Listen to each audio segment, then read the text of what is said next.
La transition climatique n'est pas qu'une affaire d'État. Les collectivités locales sont en première ligne pour mettre en œuvre cette transition, la rendre concrète dans les territoires et le quotidien des habitants, comme des acteurs économiques et sociaux. Pour parvenir à aligner les trajectoires d'émissions de gaz à effet de serre des collectivités avec les objectifs de l'Accord de Paris sur le climat et avec l'Agenda 2030 des Nations Unies, il est nécessaire d'intégrer cette préoccupation dans toutes les politiques publiques, tous les projets menés par les collectivités, au-delà des seuls projets environnementaux. Cette préoccupation est double. À la fois réduire les émissions de gaz à effet de serre, qui contribuent au réchauffement climatique, et penser à l'adaptation des projets aux impacts des changements climatiques. Les objectifs et actions liés au climat doivent se traduire dans le budget des collectivités. La construction puis l'adoption du budget sont en effet des moments clés où s'incarne concrètement la politique climatique d'une collectivité territoriale. Dans cette capsule vidéo, nous allons voir pourquoi et comment réaliser une évaluation de l'impact climatique du budget de sa collectivité.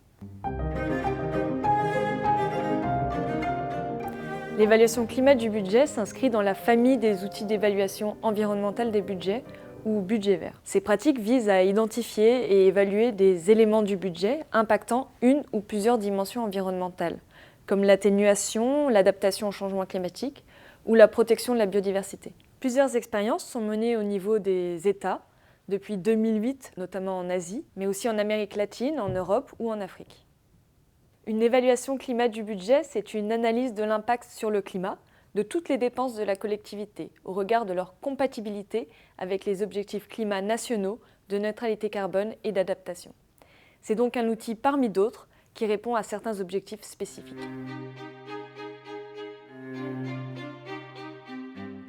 Une évaluation climat du budget permet de faciliter le pilotage budgétaire pour identifier les dépenses favorables ou défavorables au climat, pour permettre d'évaluer la cohérence des dépenses avec les objectifs climatiques, pour permettre l'analyse des marges de manœuvre, proposition de réforme, réorienter les dépenses, et enfin pour avoir un suivi de l'évolution d'exercice en exercice. Mener une évaluation climat de son budget présente aussi d'autres bénéfices, en particulier pour faciliter le dialogue entre les élus et entre les services de la collectivité, notamment ceux en charge des finances, du contrôle de gestion, de l'environnement et du climat. Cela permet également de renforcer la transparence pour les citoyens et les investisseurs sur l'intégration des enjeux climatiques dans l'action des collectivités.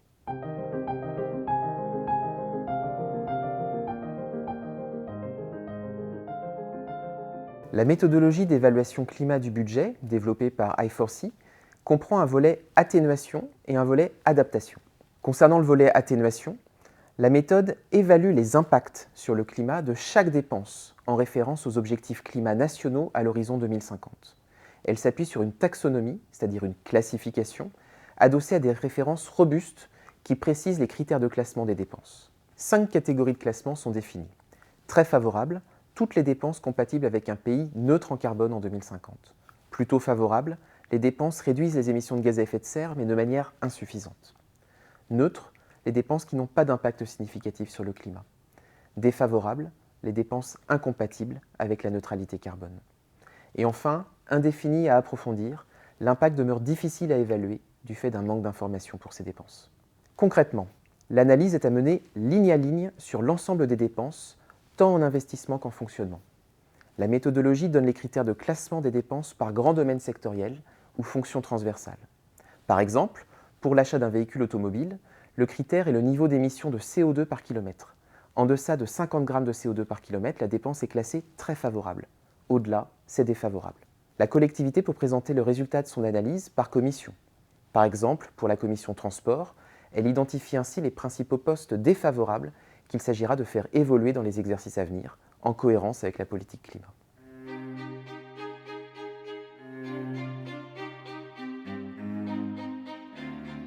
Pour ce volet adaptation, la méthodologie évalue le processus de prise en compte de l'adaptation dans la prise de décision budgétaire. En effet, contrairement à l'atténuation, il n'y a pas de trajectoire de référence.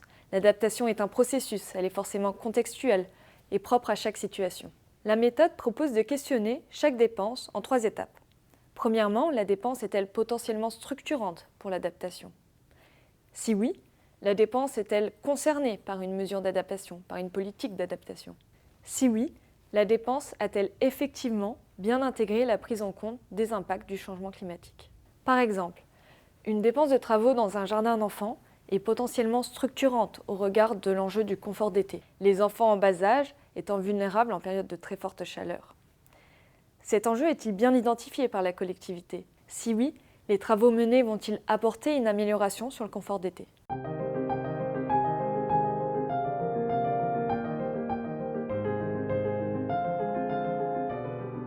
Cette méthodologie, rendue publique fin 2020, a été développée avec plusieurs collectivités françaises, les villes de Paris, de Lille, Lyon et Strasbourg. Après l'avoir testée sur leur compte administratif, c'est-à-dire des exercices clôturés, elles l'appliquent désormais à leur budget primitif et à leur programmation pluriannuelle d'investissement. D'autres collectivités françaises s'en sont saisies à différents échelons, des régions, des départements, des métropoles, des communes. La dynamique est réelle, avec un relais fort des réseaux de collectivités en France, notamment l'Association des maires de France ou encore France Urbaine, mais également en Europe, le C40, The Covenant of Mayors. La méthode est construite en s'appuyant sur les nomenclatures comptables françaises. Son adaptation aux nomenclatures comptables utilisées par les collectivités d'autres États est néanmoins possible. Elle peut donc être adaptée pour les autorités locales des différents États du continent africain, comme d'ailleurs.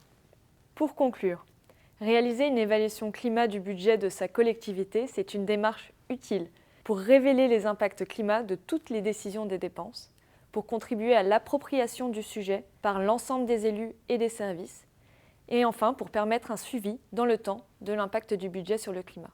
Cependant, cette évaluation n'indique pas les objectifs à atteindre, ni les moyens pour y parvenir. Elle doit donc s'articuler avec une stratégie locale en faveur du climat. Une troisième brique est nécessaire pour le pilotage budgétaire de la transition écologique, un plan de financement pluriannuel de la transition. Ce triptyque, budget vert, stratégie et plan de financement, doit ainsi contribuer à l'alignement des budgets publics locaux avec les objectifs environnementaux portés par les agendas internationaux. Pour avancer dans cette direction, la méthodologie d'I4C est disponible sous licence Creative Commons. À vous de la tester.